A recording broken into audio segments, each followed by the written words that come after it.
قال الله تعالى في الكتاب العزيز الحكيم أعوذ بالله السميع العليم من الشيطان الرجيم بسم الله الرحمن الرحيم الذين يتبعون الرسول النبي الأمي الذي يجدونه مكتوبا عندهم في التوراة والإنجيل يأمرهم بالمعروف وينهاهم عن المنكر ويحل لهم الطيبات ويحرم عليهم الخبائث ويضع عنهم مصرهم والأغلال التي كانت عليهم فالذين آمنوا به وعزروه ونصروه واتبعوا نور الذي أنزل معه أولئك هم المفلحون صدق الله العلي العظيم وصدق وبلغ رسوله النبي الكريم ونحن على ذلك من الشاهدين الشاكرين والعاقبة للمتقين والحمد لله رب العالمين. സ്നേഹം നിറഞ്ഞ സത്യവിശ്വാസികളായ സഹോദരി സഹോദരന്മാരെ, പ്രപഞ്ചനാഥനായ അള്ളാഹുവിൻ്റെ വിധിവിലക്കുകൾ അതിലംഘിക്കാതെ വ്യക്തിജീവിതത്തെയും കുടുംബജീവിതത്തെയും സാമൂഹ്യ ജീവിതത്തെയും മുന്നോട്ട് നയിക്കണമെന്ന് ആദ്യമായി എന്നോടും പിന്നീട് നിങ്ങളെയും വസിയത്ത് ചെയ്യുകയാണ്, ഉപദേശിക്കുകയാണ്. ജീവിതത്തിലുടനീളം അള്ളാഹു സുബ്ഹാനഹു വ തആലയുടെ നിയമ നിർദ്ദേശങ്ങളനുസരിച്ച് ജീവിക്കുവാനും അവസാനം പൂർണ്ണമായ ഈമാനോടുകൂടി ഈ ലോകത്ത് നിന്ന് വിട പറയുവാനും നാളെ അവൻ്റെ ജന്നാത്തുൽ ഫിർദൗസിൽ അംബിയാ മുർസലീങ്ങളോടൊപ്പം സന്തോഷം കഴിഞ്ഞുകൂടുവാനുമുള്ള തൗഫീഖ് നൽകി അർഹമുർ-റഹീമീനായ റബ്ബ് നമ്മെല്ലാവരെയും എല്ലാ അർത്ഥത്തിലും അനുഗ്രഹിക്കുമാറാകട്ടെ. കഴിഞ്ഞ ഖുതുബയിൽ നാം അഷ്റഫുൽ ഖൽഖ് റസൂലുള്ളാഹി സ്വല്ലല്ലാഹു അലൈഹി വസല്ലമയുടെ മാതൃക ജീവിതചര്യ ഇത്തിബാഅ് ചെയ്യുന്നതിനെ കുറിച്ചാണ് നമ്മൾ സൂചിപ്പിച്ചത്. ഇന്ന് മറ്റ് ചില കാര്യങ്ങളാണ് പ്രവാചകനുമായി ബന്ധപ്പെട്ട് നമ്മൾ പറയാൻ ഉദ്ദേശിക്കുന്നത്. നമുക്കറിയാം, മുഹമ്മദ് നബി തിരുമേനി സ്വല്ലല്ലാഹു അലൈഹി വസല്ലം ആ വ്യക്തിയാണ് ലോകത്ത് ഏറ്റവും കൂടുതൽ അനുസ്മരിക്കപ്പെടുന്ന വ്യക്തി. ഇടതടവില്ലാതെ 24 മണിക്കൂറും ബാങ്കിലൂടെയും അതുപോലെ തന്നെ വിശ്വാസികളുടെ നമസ്കാരത്തിലൂടെയും ആ നാമം ലോകത്ത് എപ്പോഴും അനുസ്മരിക്കപ്പെട്ടുകൊണ്ടിരിക്കുകയാണ്. അതുപോലെ ലോകത്ത് ഏറ്റവും കൂടുതൽ അനുസരിക്കപ്പെടുന്ന വ്യക്തിയും മുഹമ്മദ് നബി സ്വല്ലല്ലാഹു അലൈഹി വസല്ലമയാണ്. മാത്രമല്ല, ലോകത്ത് ഏറ്റവും കൂടുതൽ അനുകരിക്കപ്പെടുന്ന വ്യക്തിയും നബി തിരുമേനി സ്വല്ലല്ലാഹു അലൈഹി വസല്ലമയാണ്. അപ്പോൾ ലോകത്ത് ഏറ്റവും കൂടുതൽ അനുസ്മരിക്കുകയും ലോകത്ത് ഏറ്റവും കൂടുതൽ അനുസരിക്കുകയും ലോകത്ത് ഏറ്റവും കൂടുതൽ അനുകരിക്കപ്പെടുകയും ചെയ്യുന്ന വ്യക്തി അള്ളാഹുവിൻ്റെ റസൂലാണ്. ലോകത്ത് ഏറ്റവും കൂടുതൽ തങ്ങളുടെ പേര് മുഹമ്മദ് എന്ന് സ്വീകരിച്ചിട്ടുള്ളത് ആ പ്രവാചകൻ്റെ പേരാണല്ലോ മുഹമ്മദ് സ്വല്ലല്ലാഹു അലൈഹി വസല്ലം. ഏറ്റവും കൂടുതൽ ആളുകൾ ലോകത്ത് ആ പേരാണ് സ്വീകരിച്ചിട്ടുള്ളത്. ഗ്ലോബൽ ഇൻഡെക്സിൻ്റെ 2023 ജൂലൈയിൽ അവരുടെ ട്വിറ്ററിൽ പോസ്റ്റ് ചെയ്ത ഒരു കണക്കനുസരിച്ച് എക്കോണമിയിലും സയൻസിലും ടെക്നോളജിയിലും ഒക്കെ അത് സംബന്ധമായി വിവരങ്ങൾ പുറത്തുവിടുന്ന ഗ്ലോബൽ ഇൻഡെക്സിൻ്റെ ഒരു റിപ്പോർട്ട് അനുസരിച്ച് ലോകത്ത് 13,33,49,300 പേരാണ് മുഹമ്മദ് എന്ന നാമം സ്വന്തം പേരായി സ്വീകരിച്ചിട്ടുള്ളത്. അങ്ങനെ ഒരുപാട് പ്രത്യേകതകൾ, ലോകത്ത് ഏറ്റവും കൂടുതൽ ഹിസ്റ്റോറിസിറ്റിയുള്ള ചരിത്രപരതയുള്ള വ്യക്തി മുഹമ്മദ് നബിയാണ്. ആ വ്യക്തിയുടേതാണ് ജീവിതത്തിലെ സ്ഥൂലവും സൂക്ഷ്മവുമായ വിവരങ്ങൾ പ്രവാചകൻ്റേതുപോലെ ലോകത്ത് ഒരു വ്യക്തിയുടെയും, ആധുനികമോ പൗരാണികമോ ആയ ഒരു വ്യക്തിയുടെയും പേര്, ജീവിതം അത്രയും സൂക്ഷ്മമായി രേഖപ്പെടുത്തപ്പെട്ടിട്ടില്ല. ഈ പ്രത്യേകതകളൊക്കെ ഉള്ളപ്പോൾ തന്നെ ലോകത്ത് ഏറ്റവും കൂടുതൽ കോൺട്രവേഴ്സ്യലായിട്ടുള്ള പേഴ്സൺ, വിവാദവിധേയനായിട്ടുള്ള വ്യക്തി ആരെന്ന് ചോദിച്ചാൽ അതും മുഹമ്മദ് നബി തിരുമേനി സ്വല്ലല്ലാഹു അലൈഹി വസല്ലം തന്നെയാണ്. അതുമാത്രമല്ല, ലോകത്ത് ഏറ്റവും കൂടുതൽ നിന്ദിക്കപ്പെടുന്ന വ്യക്തി, പുണ്യപുരുഷൻ ഏതെന്ന് ചോദിച്ചാൽ, ഏറ്റവും കൂടുതൽ റിവൈൽമെൻറ്റിന് വിധേയമായിട്ടുള്ള വ്യക്തി ഏതെന്ന് ചോദിച്ചാൽ അതും മുഹമ്മദ് നബി തിരുമേനി സല്ലല്ലാഹു അലൈഹി വസല്ലമയാണ്. ഇങ്ങനെയൊക്കെയുള്ള ചില പ്രത്യേകതകൾ മുഹമ്മദ് നബി സല്ലല്ലാഹു അലൈഹി വസല്ലമയ്ക്കുണ്ട്. നമുക്കറിയാം എന്തുകൊണ്ടാണ് ഇത്രയും പോപ്പുലർ ആയിട്ടുള്ളൊരു വ്യക്തി, അഥവാ ലോകത്തെ ഏറ്റവും കൂടുതൽ അനുകരിക്കുകയും അനുസ്മരിക്കുകയും അനുസരിക്കുകയും ഒക്കെ ചെയ്യുന്ന ഒരു പുണ്യപുരുഷൻ എന്തുകൊണ്ടാണ് ലോകത്ത് ഇതുപോലെ അൺപോപ്പുലറായത്, അനഭിമതനായത് എന്ന് നമ്മൾ എപ്പോഴെങ്കിലും ചിന്തിച്ചിട്ടുണ്ടോ? ഇങ്ങനെയുള്ള ഒരു മനുഷ്യൻ, നല്ലൊരു മനുഷ്യൻ, ലോകത്ത് വലിയൊരു ജനവിഭാഗത്തിൻ്റെ ജീവിതത്തെ നയിക്കുകയും നിയന്ത്രിക്കുകയും ഒക്കെ ചെയ്യുന്ന ഒരു വ്യക്തി എന്തുകൊണ്ടാണ് ലോകത്ത് ഇന്നും നിന്ദിക്കപ്പെട്ടുകൊണ്ടിരിക്കുന്നത്? അദ്ദേഹം ജീവിച്ചിരുന്ന കാലത്തും ഇപ്പോഴും എല്ലാം അദ്ദേഹമാണ് പുണ്യപുരുഷന്മാരിൽ ഏറ്റവും കൂടുതൽ നിന്ദിക്കപ്പെട്ട വ്യക്തി. എന്തുകൊണ്ടായിരിക്കും അത്? അതിന് വേറെ പ്രത്യേകിച്ച് കാരണങ്ങളൊന്നുമില്ല. പക്ഷേ ശ്രദ്ധേയമായൊരു കാരണം നമ്മൾ മനസ്സിലാക്കേണ്ടതുണ്ട്. അത് നമ്മളും മനസ്സിലാക്കുന്നിടത്ത് വൈകിപ്പോയിട്ടുണ്ട് എന്ന് നമുക്ക് പരിശോധിക്കുമ്പോൾ നമുക്കും മനസ്സിലാകും എന്നതാണ്.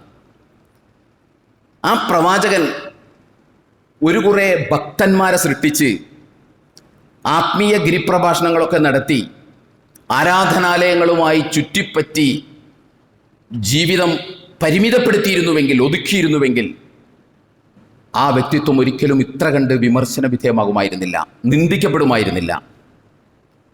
മറിച്ച് ആ പ്രവാചക വ്യക്തിത്വത്തിൻ്റെ ഏറ്റവും വലിയ സവിശേഷത എന്ന് പറയുന്നത് അദ്ദേഹം ദൈവത്തെക്കുറിച്ച് പറഞ്ഞു, അദ്ദേഹം പരലോകത്തെക്കുറിച്ച് പറഞ്ഞു, അദ്ദേഹം ആരാധനാ കർമ്മങ്ങളെക്കുറിച്ച് പറഞ്ഞു എന്നതോടൊപ്പം തന്നെ അദ്ദേഹം ജീവിതത്തിൽ ദൈവത്തിൻ്റെ പരമാധികാരത്തെക്കുറിച്ച് പറഞ്ഞു. സത്യസന്ധതയിലും നീതിയിലും വിശ്വസ്തതയിലും സുഭിക്ഷതയിലും സുരക്ഷിതത്വത്തിലും അധിഷ്ഠിതമായ ഒരു സാമൂഹിക ക്രമത്തെക്കുറിച്ച്, ഒരു സോഷ്യൽ ഓർഡറിനെ കുറിച്ചും അദ്ദേഹം സംസാരിച്ചു എന്ന് മാത്രമല്ല, അദ്ദേഹം അത് പ്രായോഗികമായി നടപ്പാക്കി ഭൂമുഖത്ത് കാണിച്ചു കൊടുത്തു എന്നതുകൂടിയാണ് അദ്ദേഹത്തിൻ്റെ ഒരു പ്രത്യേകത. അവിടെയും അവസാനിക്കുന്നില്ല. ആ സാമൂഹ്യ ക്രമത്തിനകത്ത് ചൂഷണത്തിൻ്റെതായ എല്ലാ പഴുതുകളും അദ്ദേഹം അടച്ചു കളഞ്ഞു. ചൂഷണത്തിൻ്റെ പഴുതുകളാണ് പൗരോഹിത്യം, മറ്റൊന്ന് മദ്യം, വേറൊന്ന് വ്യഭിചാരം, മറ്റൊന്ന് ലോട്ടറി, മറ്റൊന്ന് പലിശ. ഇതെല്ലാം ആ പ്രവാചകൻ നിരോധിച്ചു കളഞ്ഞു. കാരണം അതെല്ലാം ചൂഷണത്തിൻ്റെ പഴുതുകളാണ് എന്നതാണ് അതിൻ്റെ പ്രത്യേകത. യഥാർത്ഥത്തിൽ മുഹമ്മദ് നബിയുടെ ഏറ്റവും വലിയ ആ ഒരു പേഴ്സണാലിറ്റിയുടെ ഏറ്റവും വലിയ പ്രത്യേകത എന്ന് പറയുന്നത് ഇതാണ്. ഇത് ആധുനിക ഭാഷയിൽ പറഞ്ഞാൽ, അല്ലെങ്കിൽ 1932 അമേരിക്കയിൽ ജനിച്ച ആസ്ട്രോഫിസിസ്റ്റ് ആയിട്ടുള്ള നമ്മളൊക്കെ ധാരാളമായി കേട്ടിട്ടുള്ള മൈക്കിൾ എച്ച് ഹാർട്ടിൻ്റെ ഭാഷയിൽ പറഞ്ഞാൽ, അദ്ദേഹം 1978 ഒരു പുസ്തകം എഴുതി. ആ പുസ്തകത്തിൻ്റെ പേര് തന്നെ the 100 a ranking of most influential persons in history എന്നാണ്. ചരിത്രത്തിൽ ഏറ്റവും കൂടുതൽ സ്വാധീനം ചെലുത്തിയ 100 ആളുകളുടെ പേരുകളാണ് അദ്ദേഹം അതിനകത്ത് റാങ്ക് ചെയ്തിട്ടുള്ളത്. ആ റാങ്ക് ചെയ്തതിൽ ഫസ്റ്റ് ഡെസിഗ്നേറ്റ് ചെയ്തിട്ടുള്ളത് അദ്ദേഹം അള്ളാഹുവിൻ്റെ റസൂൽ സല്ലല്ലാഹു അലൈഹി വസല്ലമയുടെ പേരാണ്, മുഹമ്മദ് എന്നാണ് അദ്ദേഹം ആ റാങ്ക് ലിസ്റ്റിൽ 1ാമത്തെ റാങ്ക് കൊടുത്തിട്ടുള്ളത്. ധാരാളമായി നമ്മളിത് പ്രഭാഷണങ്ങളിലും വാഴുകളിലും അല്ലാത്ത ക്ലാസ്സുകളിലും ഒക്കെ കേട്ടിട്ടുണ്ട്. അദ്ദേഹം ആ പുസ്തകത്തിനകത്ത്, അദ്ദേഹം ഒരു ക്രിസ്ത്യൻ സഹോദരനാണ്. ക്രിസ്തുവിൻ്റെ പേര് പോലും ആ റാങ്കിൽ 3ാം സ്ഥാനത്താണുള്ളത്. ആ സ്ഥാനത്താണ് അദ്ദേഹം 1ാം റാങ്കായിട്ട് മുഹമ്മദ് നബിയുടെ പേര് കൊടുത്തിട്ടുള്ളത്. അതിന് കാരണം അദ്ദേഹം പറയുന്നുണ്ട്. അദ്ദേഹം പറയുന്ന കാരണം അദ്ദേഹത്തിൻ്റെ തന്നെ ഭാഷയിൽ, ആ ടെക്സ്റ്റിലെ തന്നെ വാചകങ്ങൾ വെച്ച് പറഞ്ഞാൽ, he was the only man in history who was supremely successful on both the religious and secular level.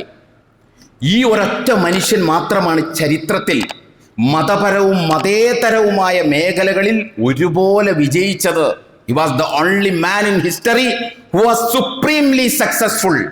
അങ്ങേയറ്റം വിജയിച്ച വ്യക്തി ഇദ്ദേഹം മാത്രമേ ഉള്ളൂ. Muhammad was a secular as well as a religious leader. Muhammad എന്ന് പറയുന്നത് സല്ലല്ലാഹു അലൈഹി വസല്ലം അദ്ദേഹം ഒരു സെക്യുലർ ലീഡറായിരുന്നു, റിലീജിയസ് ലീഡറായിരുന്നു എന്നതിനു പുറമേ അതാണ് അദ്ദേഹത്തിൻ്റെ കുഴപ്പം. മുഹമ്മദ് നബിയുടെ ഏറ്റവും വലിയ കുഴപ്പം അതായിരുന്നു.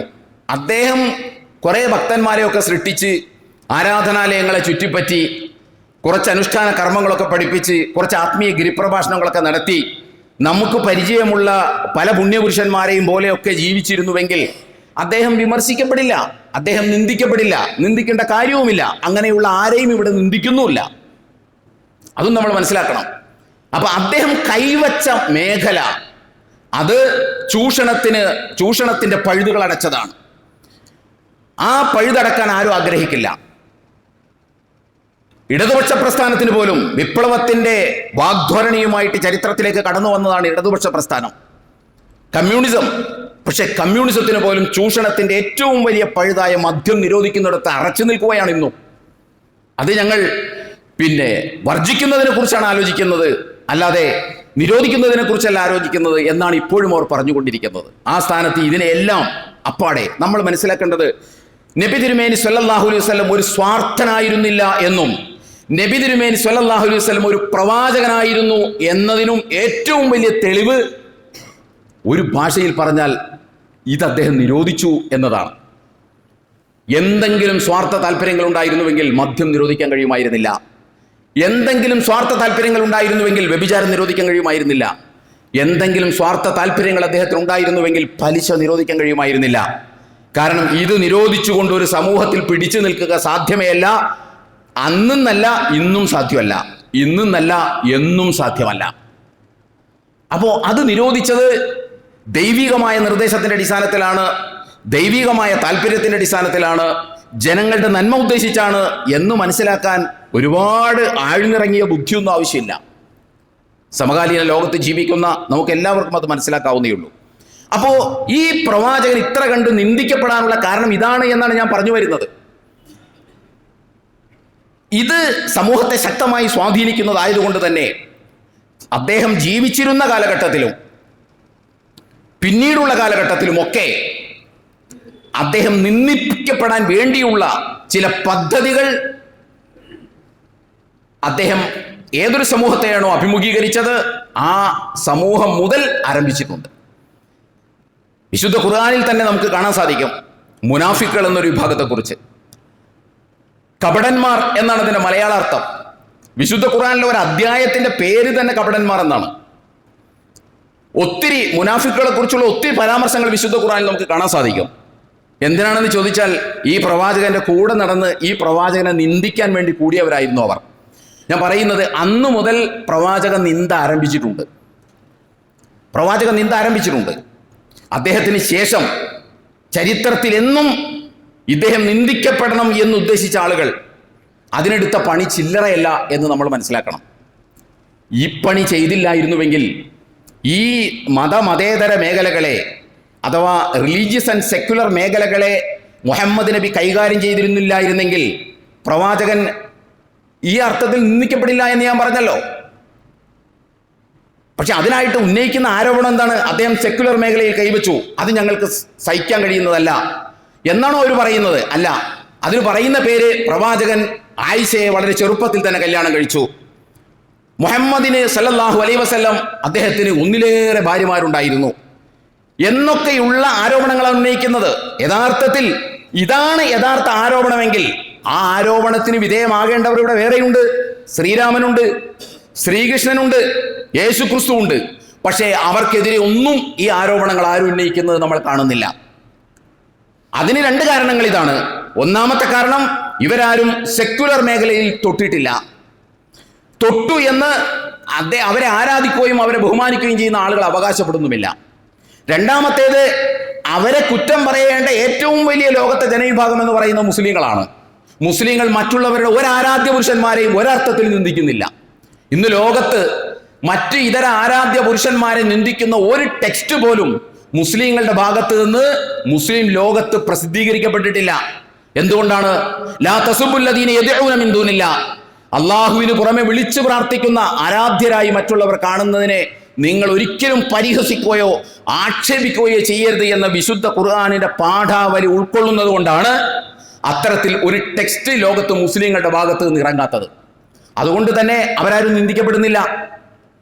മുഹമ്മദ് നബി നിന്ദിക്കപ്പെടാനുള്ള പ്രധാന കാരണം ഇതാണ്, മറ്റുള്ളവർ നിന്ദിക്കപ്പെടാതിരിക്കാനുള്ള കാരണവും ഇതാണ് എന്നാണ് ഞാൻ പറഞ്ഞു വരുന്നത്. അപ്പൊ ഈ പ്രവാചകനെ നിന്ദിക്കാൻ അവർ തെരഞ്ഞെടുത്തുണ്ടാക്കിയ പദ്ധതി എന്ന് പറയുന്നത് മുഖ്യമായി 3 തരത്തിലാണ്. നമ്മളിത് അറിയണം, ഈ ചരിത്രം അറിയണം. അതിലൊന്നാമത്തേത്, പ്രവാചകൻ പറയാത്ത കാര്യങ്ങൾ പ്രവാചകൻ പറഞ്ഞു എന്ന് പറഞ്ഞ് കെട്ടിയുണ്ടാക്കുക. ഇതായിരുന്നു ഒന്നാമത് അവർ ചെയ്തത്. മുഹമ്മദ് നബി പറഞ്ഞു എന്ന് പറഞ്ഞുകൊണ്ട് ആ പ്രവാചകൻ പറയാത്ത കാര്യങ്ങൾ ചരിത്രത്തിൽ അവർ ഫാബ്രിക്കേറ്റ് ചെയ്തെടുത്തു. കള്ള ഹദീസുകൾ അവർ സൃഷ്ടിച്ചെടുത്തു. ഒരു വഴി അതായിരുന്നു. മറ്റൊന്ന്, പ്രവാചകനെ കുറിച്ച് വ്യാജമായ ചരിത്രങ്ങൾ ഉണ്ടാക്കുക. പ്രവാചകന്റെ മൊറാലിറ്റിയെ ചോദ്യം ചെയ്യുന്ന, പ്രവാചകന്റെ സെക്ഷൽ പ്യൂരിറ്റിയെ, ലൈംഗികമായ ആ ഒരു വൃത്തിയെ ചോദ്യം ചെയ്യുന്ന ചരിത്രങ്ങൾ കെട്ടിയുണ്ടാക്കുക എന്നതായിരുന്നു രണ്ടാമത് അവർ ചെയ്തത്. മൂന്നാമത്തേത്, വിശുദ്ധ ഖുർആനിൽ കൈവയ്ക്കാൻ ഇവർക്കാർക്കും കഴിയില്ല. കാരണം വിശുദ്ധ ഖുർആൻ അത് അവതരിക്കുന്ന നാൾ മുതൽ കൃത്യമായി രേഖപ്പെടുത്തപ്പെട്ടിട്ടുണ്ട്.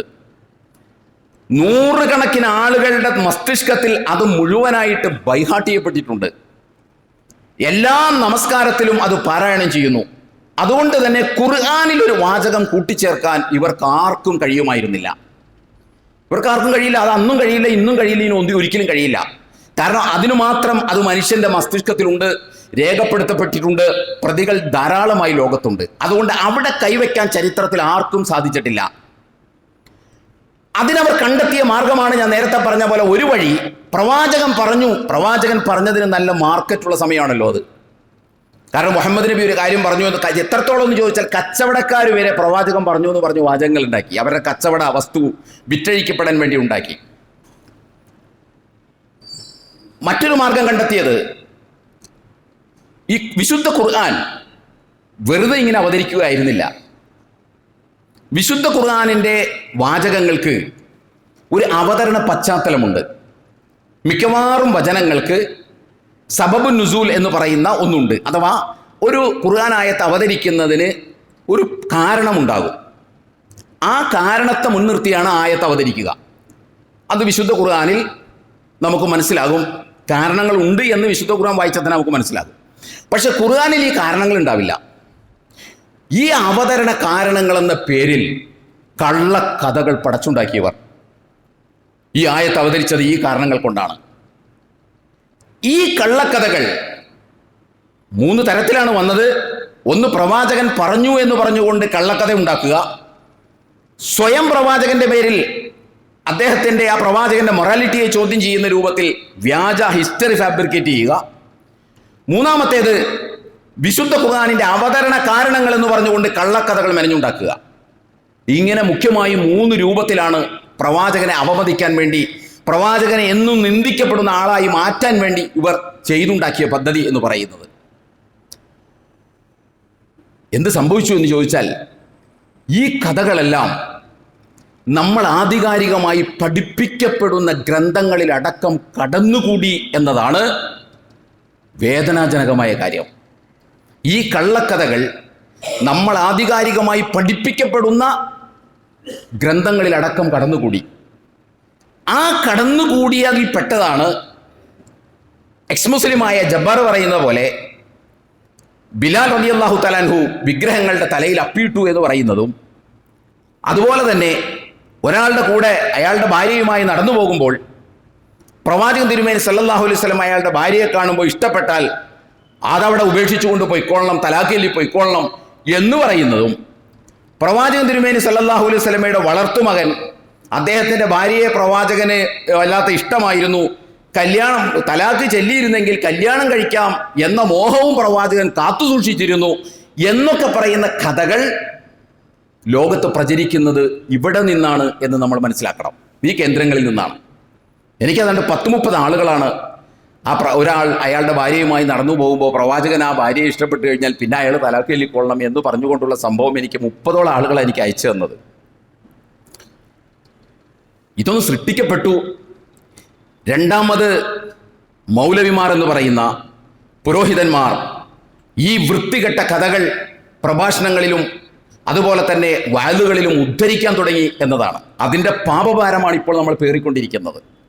സത്യത്തിൽ ഇത്തരം പുരോഹിതന്മാർ ഈ സമുദായത്തിനും ഈ ദീനിനും തന്നെ ഭാരമായി കൊണ്ടിരിക്കുകയാണ്. ആവശ്യമില്ലാത്ത കള്ളക്കഥകൾ പ്രവാചകന്റെ പേരിൽ മെനഞ്ഞുണ്ടാക്കിയത് അത് അങ്ങനെ തന്നെ മഹത്വം എന്ന പേരിൽ അവതരിപ്പിക്കുക എന്ന് പറയുന്നത്, ഇതിൽ പരം വലിയ നിന്ദ എന്താണുള്ളത്? എന്താണ് ഈ പറയുന്നത്? ഏറ്റവും ദുഃഖകരമായ ഒരു സംഗതി എന്താണെന്ന് ചോദിച്ചാൽ, ഈ ഗ്രന്ഥങ്ങൾ റീപ്രിന്റ് ചെയ്യുമ്പോഴോ ഈ ഗ്രന്ഥങ്ങൾ മലയാളത്തിലേക്ക് ട്രാൻസ്ലേറ്റ് ചെയ്യുമ്പോഴോ അതിൻ്റെ അടിയിൽ ഈ കഥകൾക്ക് യാതൊരു പ്രമാണവുമില്ല എന്ന് എഴുതാൻ പോലും ഈ ആളുകൾ തയ്യാറായിട്ടില്ല എന്നുള്ളതാണ്. നമ്മളൊക്കെ അതിശയപ്പെടുന്ന സംഗതി അതാണ്. ഒരു ഗ്രന്ഥം റീപ്രിന്റ് ചെയ്യുമ്പോൾ ഒരു ഗ്രന്ഥത്തിൽ കൈകടത്താൻ ആർക്കും അവകാശമില്ല. എന്ത് അശ്ലീലത അതിനകത്ത് എഴുതി വെച്ചിട്ടുണ്ടെങ്കിലും ആ ഗ്രന്ഥത്തിൽ കൈകടത്താൻ ആർക്കും അവകാശമില്ല. പക്ഷെ ആ ഗ്രന്ഥം പുനഃപ്രസിദ്ധീകരിക്കുമ്പോൾ അതിനൊരു അണ്ടർനോട്ട് കൊടുക്കാം, ഈ കഥകൾക്ക് യാതൊരു പ്രാമാണികതയുമില്ല. മലയാളത്തിലേക്ക് ട്രാൻസ്ലേറ്റ് ചെയ്യുമ്പോൾ അതിൻ്റെ അടിയിൽ എഴുതാം, ഈ കഥക്ക് ആ കഥ എഴുതാതിരിക്കാൻ പറ്റില്ല, കഥ ഗ്രന്ഥകർത്താവ് അവരല്ലല്ലോ, അതിൻ്റെ അടിയിൽ എഴുതാമല്ലോ ഏത് ഇങ്ങനെ ഒരു കഥക്ക് പ്രാമാണികതയില്ല, ഇത് പ്രവാചകൻ ചെയ്തിട്ടുള്ളതല്ല എന്നുപോലും എഴുതാൻ നമ്മൾ സന്നദ്ധത കാണിച്ചിട്ടില്ല. നമ്മളൊന്ന് ആലോചിക്കണം. നമ്മൾ ആരെയും കുറ്റം പറഞ്ഞിട്ട് കാര്യമില്ല. നമ്മൾ ചെയ്യേണ്ട പല പണിയും നമ്മൾ ചെയ്തിട്ടില്ല.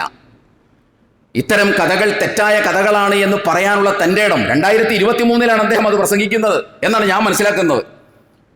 ആരെങ്കിലും നബിനിന്ദ നടത്തുമ്പോഴേക്കും കുറച്ചു ചാടുന്ന നമ്മൾ എന്തുകൊണ്ടാണ് ഇത്രയും വലിയ നിന്ദ നടത്തിയിട്ട് ഇവിടെ ഉത്തരവാദിത്തപ്പെട്ട സംഘടനാ നേതാക്കന്മാരും പണ്ഡിതന്മാരും എന്തുകൊണ്ടാണ് അതിനെതിരെ ശബ്ദിക്കാതെ പോകുന്നത്? എന്ന് പറഞ്ഞാൽ നമുക്ക് ഏത് നിന്ദയും നടത്താം. അത് വാക്കാലോ പ്രവൃത്തിയാലോ ഏത് രൂപത്തിലും പ്രവാചകനെ നിന്ദിക്കാം, മറ്റുള്ളവരെ നിന്ദിക്കാൻ പാടില്ല. ഇതാണ് ഇത് പറയുമ്പോൾ ഓർമ്മ വരുന്നത് ഒരു വാപ്പാടെയും മോൻ്റെയും കഥയാണ്. മോന് വാപ്പാനെ എന്തും പറയാം, എന്ത് തെറിയും വിളിക്കാം, തെമ്മാടിത്തരവും കാണിക്കാം, അതേപോലെ തന്നെ തല്ലുകയും ചെയ്യാം. പക്ഷെ പുറത്തു നിന്ന് ഒരാളെങ്ങാനും വാപ്പാനെ കുറ്റം പറഞ്ഞാൽ അപ്പോ മോൻ്റെ ഹാലിളകും എന്ന് പറയുന്നത് പോലെയാണ് ഇപ്പോൾ മുസ്ലിം സമുദായത്തിൽ ഒരു വിഭാഗം ചെയ്തുകൊണ്ടിരിക്കുന്നത്. പ്രവാചക നിന്ദ ആര് നടത്തിയാലും, അവനവൻ്റെ ആൾ നടത്തിയാലും അന്യൻ നടത്തിയാലും ഏതൊരാൾ നടത്തിയാലും നിന്ദ തന്നെയാണ്, നിന്ദ തന്നെയാണ്. നമുക്കൊരു അടിക്കുറിപ്പ് പോലും എഴുതാൻ പറ്റിയിട്ടില്ല. പ്രവാചകൻ തിരുമേനി സ്വല്ലല്ലാഹു അലൈഹി വസല്ലമയുടെ വളർത്തുപുത്രനാണ് സെയ്ദ് റളിയല്ലാഹു തആല അൻഹു എന്ന് പറയുന്നത്. അദ്ദേഹത്തിന്റെ ഭാര്യയാണ് സൈനബ് റളിയല്ലാഹു തആല അൻഹ എന്ന് പറയുന്നത്. പ്രവാചകൻ തിരുമേനി സ്വല്ലല്ലാഹു അലൈഹി വസല്ലമയുമായി ബന്ധപ്പെട്ട ആ സംഭവം വിശുദ്ധ ഖുർആനിലെ 33-ാം അധ്യായം സൂറത്തുൽ അഹ്സാബിലെ 37-ാം സൂക്തത്തിൽ അത് പരാമർശിക്കുന്നുണ്ട്. പ്രവാചകൻ തിരുമേനി സ്വല്ലല്ലാഹു അലൈഹി വസല്ലമയോട് അല്ലാഹു സുബ്ഹാനഹു വ തആല പറഞ്ഞിരുന്നു, സെയ്ദ് റളിയല്ലാഹു തആലയെ എങ്ങാനും സൈനബിനെ ത്വലാഖ് ചൊല്ലിയാൽ താങ്കൾ അത് കല്യാണം കഴിക്കണം എന്ന് അള്ളാഹുവിൻ്റെ റസൂലിനോട് അള്ളാഹുവിൻ്റെ പ്രവാചകൻ ആവശ്യപ്പെട്ടിരുന്നു. പക്ഷേ മക്കയിലെ ഒരു സാമൂഹിക സാഹചര്യത്തിൽ അല്ലെങ്കിൽ മദീനയിലെ ഒരു സാമൂഹിക സാഹചര്യത്തിൽ വളർത്തുപുത്രൻ സാക്ഷാൽ പുത്രനാണ്. അതുകൊണ്ട് വളർത്തുപുത്രന്റെ മകളെ ആരും കല്യാണം കഴിക്കില്ല. കാരണം മകന്റെ വളർത്തുപുത്രന്റെ ഭാര്യയെ ആരും കല്യാണം കഴിക്കില്ല.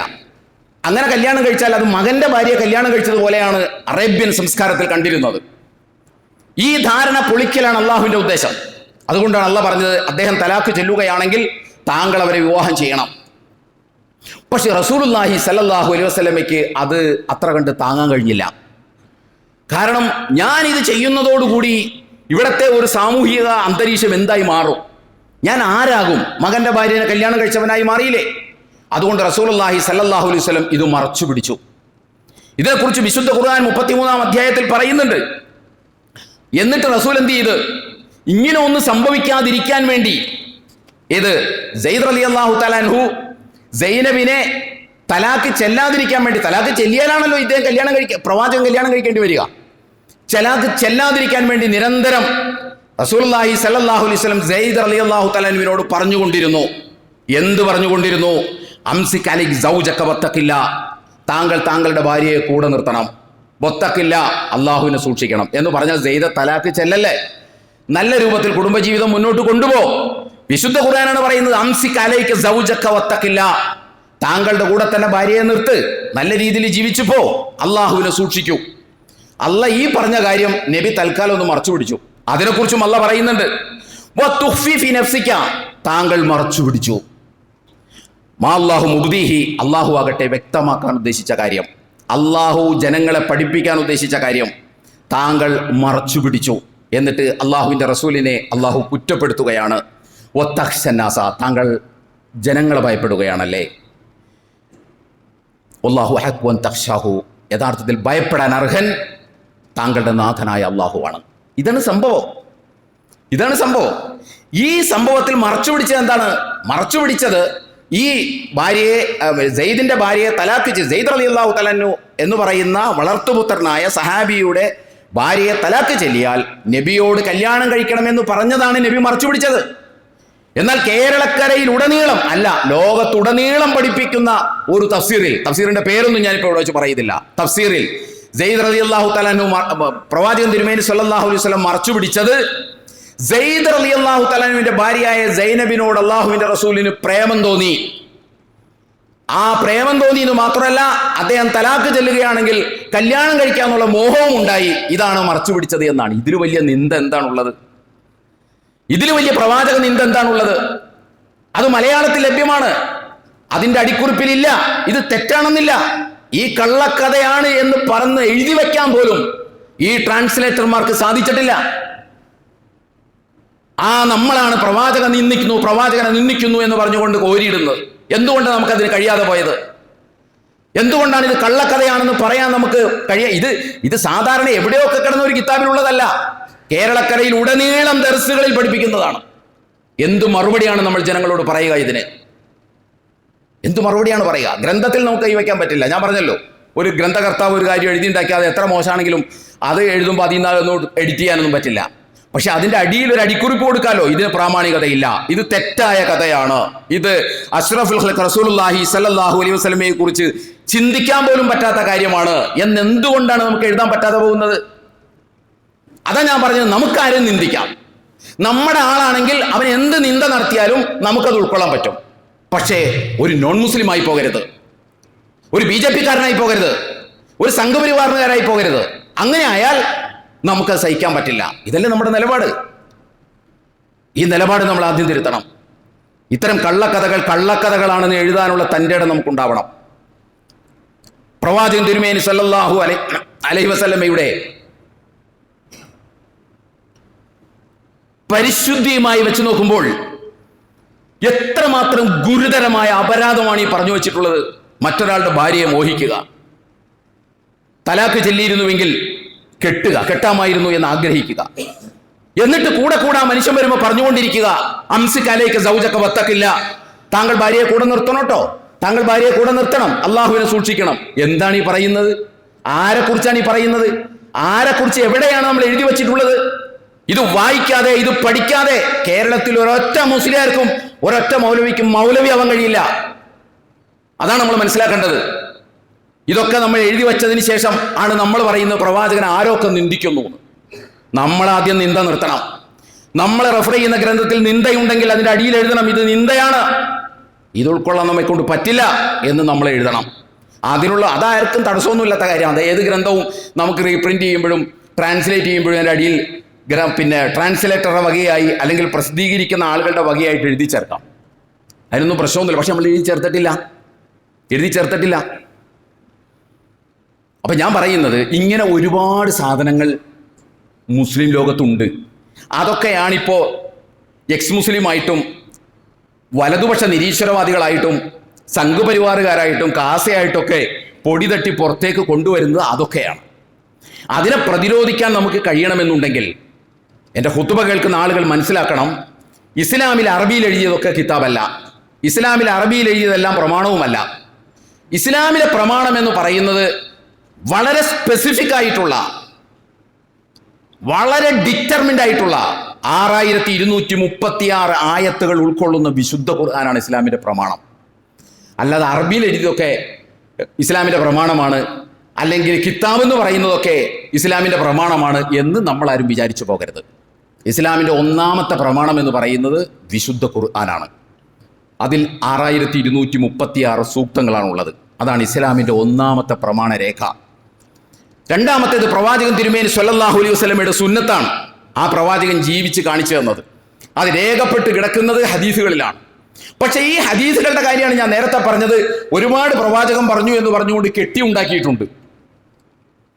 ഇതൊക്കെ മിക്സായി കിടന്നിരുന്ന ഒരു സമൂഹത്തിൽ നിന്നാണ് നമ്മൾ ഇതിനെ വേർതിരിച്ചെടുത്തത്.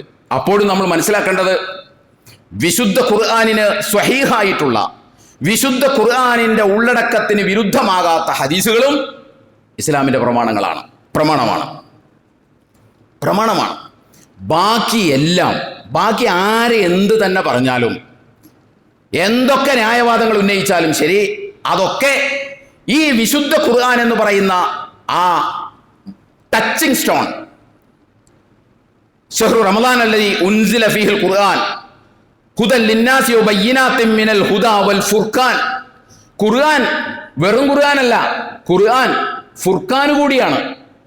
ഖുർആൻ ടച്ചിങ് സ്റ്റോൺ ആണ്, മാറ്റുരയ്ക്കാൻ പറ്റുന്ന മാനദണ്ഡമാണ് വിശുദ്ധ ഖുർആൻ. ആ ഖുർആനുമാകുന്ന ടച്ചിങ് സ്റ്റോൺ വെച്ച് ഒന്ന് ഉരച്ചു നോക്കിയിട്ട് വേണം അറബിയിൽ എഴുതിയതൊക്കെ സ്വീകരിക്കാൻ. അതുകൊണ്ട് ആ ഖുർആൻ വെച്ച് നന്നായി സ്ക്രീൻ ചെയ്തിട്ട് വേണം ബാക്കിയുള്ള ഏതും സ്വീകരിക്കാൻ. ഇതാണ് ഇസ്ലാമിന്റെ നിലപാട്. വലതുപക്ഷ യുക്തിവാദികൾക്ക് ഒരുപക്ഷെ അറബിയിൽ എഴുതിയത് മതിയാകും, കാസക്കാർക്ക് ഒരുപക്ഷെ കിതാബ് എന്ന് പറഞ്ഞാൽ മതിയാകും, അതുപോലെ തന്നെ സംഘപരിവാറുകാർക്ക് തലയിൽ തൊപ്പി വെച്ചതോ താടി വെച്ചതോ ആയ മനുഷ്യൻ പറഞ്ഞതോ മതിയാകും. പക്ഷെ ഒരു സത്യവിശ്വാസിക്ക് അത് മതിയാവില്ല. അത് മതിയാകാത്തതിനുള്ള ചരിത്രപരമായ കാരണവും ഇസ്ലാമികമായ കാരണവുമാണ് ഞാൻ പറഞ്ഞത്. അതുകൊണ്ട് ഇസ്ലാമിന്റെ പ്രമാണങ്ങളെക്കുറിച്ചുള്ള ഒരു ധാരണ നമുക്ക് വേണം. നിങ്ങളൊന്ന് ആലോചിച്ച് നോക്കൂ. 10 കിതാബ് എന്ന് പറയുന്ന ഒരു സാധനമുണ്ട്. പണ്ട് കാലം മുതൽ മുസ്ലിം സമൂഹത്തിന്റെ ജീവിതത്തെ സ്വാധീനിച്ചിട്ടുള്ള ഒരു ഗ്രന്ഥമാണ്, ഒരു ബുക്കാണ്, ഒരു കിതാബാണ് ഈ 10 കിതാബ് എന്ന് പറയുന്നത്. ഈ 10 കിതാബ് ആരെഴുതിയെന്ന് പോലും തെളിവില്ല. 10 കിതാബ്. ഇത് ഞാൻ പറയുന്നതല്ല, അതിൻ്റെ മലയാളം ട്രാൻസ്ലേഷൻ്റെ ആമുഖം എടുത്ത് നോക്കിയാൽ അതിനകത്ത് പറയുന്നതാണ് ഇത് ആരെഴുതിയെന്ന് ഒരു വ്യക്തതയുമില്ല എന്ന്. അതിനകത്ത് പല കാര്യങ്ങളും പറയുന്നുണ്ട്. അതിനകത്ത് 40 ഹദീസ് എന്ന് പറഞ്ഞുകൊണ്ട് 40 ഹദീസ് ഉണ്ട്. പണ്ട് കാലത്തൊക്കെ നമ്മൾ കേട്ടിട്ടുള്ള ഹദീസ് അതാണ്, 40 ഹദീസ് എന്നാണ്. 40 ഹദീസ് ഉണ്ട്. അള്ളാഹുവിൻ്റെ റസൂൽ സല്ലല്ലാഹു അലൈഹി വസല്ലം പറഞ്ഞൊരു കാര്യമുണ്ട്. ഇമാം ബുഖാരി അദ്ദേഹത്തിൻ്റെ സ്വഹീഹിൽ കിതാബുൽ ഇൽമിൽ ഉദ്ധരിച്ച ഒരു നബിവചനമുണ്ട്, ധാരാളമായി നമ്മൾ കേട്ടിട്ടുള്ളതാണ്. മൻ യഖുൽ അലയ്യ മാലം അഖുൽ, ഞാൻ പറയാത്തത് ഞാൻ പറഞ്ഞു എന്ന് പറഞ്ഞ് നിങ്ങൾ കെട്ടിയുണ്ടാക്കിയാൽ ഫൽയതബവ്വ മഖഅദഹു മിനന്നാർ, അവൻ നരകത്തിൽ ഒരു സീറ്റ് ഉറപ്പിച്ചു കൊള്ളട്ടെ. ഞാൻ പറയാത്ത കാര്യങ്ങൾ പറഞ്ഞു എന്ന് പറഞ്ഞാൽ അവൻ നരകത്തിലൊരു സീറ്റ് ഉറപ്പിച്ചു കൊള്ളട്ടെ. ഇത് അള്ളാഹുവിൻ്റെ റസൂൽ പറഞ്ഞതാണ്. സ്വഹീഹുൽ ബുഖാരിയിൽ അദ്ദേഹത്തിൻ്റെ കിതാബുൽ ഇൽമ് എന്ന് പറയുന്ന അധ്യായത്തിൽ സൂചിപ്പിച്ചിട്ടുള്ളതാണ്. എന്നാൽ ഈ 40 ഹദീസ് എന്ന് പറയുന്ന സംഗതി ഉണ്ടല്ലോ, ഇതിനകത്ത് 38 ഹദീസും ഞാൻ മനസ്സിലാക്കിയിടത്തോളം അങ്ങേ അറ്റം ദുർബലങ്ങളാണ്. ആ ഹദീസൊക്കെ തുടങ്ങുന്നത് മുഹമ്മദ് നബി സല്ലല്ലാഹു അലൈഹി വസല്ലം പറഞ്ഞു എന്നും പറഞ്ഞാൽ തുടങ്ങുന്നത്. ആ പറഞ്ഞ കാര്യങ്ങൾ വായിച്ചാൽ തന്നെ നമുക്ക് മനസ്സിലാവും ഇത് റസൂൽ പറയാൻ സാധ്യതയില്ല. അതുപോലുള്ള കാര്യങ്ങളാണ് പറഞ്ഞു വെച്ചിട്ടുള്ളത്. ഇത് ഇന്നും മാർക്കറ്റിൽ വിറ്റഴിക്കപ്പെട്ടുകൊണ്ടിരിക്കുകയാണ്. ഇത് ശരിയല്ല, റസൂൽ അങ്ങനെ പറയില്ല, അതിനൊരു രേഖയും പ്രമാണവുമില്ല, അത് ദുർബലമാണ്, സ്വഹീഹല്ല എന്ന് പറയാൻ കേരളക്കരയിൽ ആരുമില്ല. എന്നിട്ട് അതിൽ നിന്നൊക്കെ എടുത്ത് പ്രവാചകൻ ഇങ്ങനെ പറഞ്ഞു എന്ന് പറഞ്ഞ് ആരെങ്കിലുമായിട്ട് ഉദ്ധരിച്ചു വരുമ്പോൾ നമ്മൾ പ്രഭാഷണം അങ്ങോട്ട് തുടങ്ങും, നമ്മൾ വായു പറച്ചിൽ തുടങ്ങും. ഞാൻ പറയുന്നത് ഇസ്ലാമിൻ്റെ പ്രമാണങ്ങളെ തിരിച്ചറിയാൻ നമുക്ക് സാധിക്കണം. ഇതിനൊക്കെ പ്രതിരോധിക്കാനുള്ള മാർഗം എൻ്റെ സഹോദരി സഹോദരന്മാരെ, നമ്മൾ വിശുദ്ധ ഖുർആൻ പഠിക്കണം. വിശുദ്ധ ഖുർആൻ പഠിച്ചുകൊണ്ട് മാത്രമേ ഇതിനെ നമുക്ക് പ്രതിരോധിക്കാൻ പറ്റുള്ളൂ. അത് നന്നായി പഠിക്കണം. ഞാൻ അപ്പോഴും ആവർത്തിച്ചു പറയുന്നു, ഓതുന്നതിനെ കുറിച്ചല്ല ഞാൻ പറയുന്നത്, ഓതുന്നതോടൊപ്പം അതിൻ്റെ അർത്ഥവും കൂടി മനസ്സിലാക്കി പഠിക്കുന്നതിനെ കുറിച്ചാണ് നമ്മൾ പറയുന്നത്. ഇനിയുള്ള കാലം നമുക്ക് മുന്നോട്ട് പോകണമെന്നുണ്ടെങ്കിൽ ഇസ്ലാമിൻ്റെ അടിസ്ഥാന പ്രമാണ രേഖയെക്കുറിച്ചുള്ള കൃത്യമായ ഒരു ധാരണ നമുക്ക് വേണം. എത്രത്തോളം എന്ന് ചോദിച്ചാൽ നമ്മുടെ മക്കളെ പോലും നമുക്ക് അള്ളാഹുവിൻ്റെ ദീനിൽ പിടിച്ചു നിർത്തണമെങ്കിൽ, അല്ലെങ്കിൽ അവരുടെ മുമ്പിലേക്ക് വരുന്നത് ഈ കള്ളക്കഥകളാണ്. ഇത് അറബിയിൽ ഒരാൾ ഉദ്ധരിക്കുന്നത് കേട്ടാൽ നമ്മുടെ മക്കളൊക്കെ വിചാരിക്കും അപ്പോൾ ഇത് ഉള്ളതാണ്, അറബിയിലാണല്ലോ. അറബിയിൽ ഇറങ്ങുന്ന പത്രവും അറബിയിലാണെന്നുള്ളത് ചിലപ്പോൾ അവർ ചിന്തിക്കൂല. അപ്പോൾ ഇത് നമ്മൾ തിരിച്ചറിയേണ്ടതുണ്ട്. ഇത് തിരിച്ചറിഞ്ഞ് മുന്നോട്ട് പോകാനും ജീവിതത്തെ ക്രമപ്പെടുത്താനും നാം സന്നദ്ധമാകണം. അല്ലാഹു സുബ്ഹാനഹു വ തആല നമ്മെ അനുഗ്രഹിക്കുമാറാകട്ടെ. വന്നുപോയ വീഴ്ചകൾ പടച്ചമ്പര നമുക്ക് പുറത്തു മാപ്പാക്കി തരുമാറാകട്ടെ. നമ്മളിൽ നിന്ന് മരണപ്പെട്ടു പോയ ആളുകൾക്ക് അല്ലാഹു മഗ്ഫിറത്തും റഹ്മത്തും നൽകി അനുഗ്രഹിക്കുമാറാകട്ടെ. നമ്മുടെ തൊട്ടടുത്ത ആശുപത്രി രോഗികളായി കഴിയുന്ന ആളുകൾക്ക് അല്ലാഹു ആശ്വാസം നൽകി അനുഗ്രഹിക്കുമാറാകട്ടെ. ഖൂലു ഖൗലി ഹാദാ വസ്തഗ്ഫിറുല്ലാഹ ലി വലക്കും വലിജമീഇൽ മുസ്ലിമീന വൽ മുഅ്മിനീന അജ്മഈൻ ഫസ്തഗ്ഫിറുഹു ഇന്നഹു ഹുവൽ ഗഫൂറുർ റഹീം.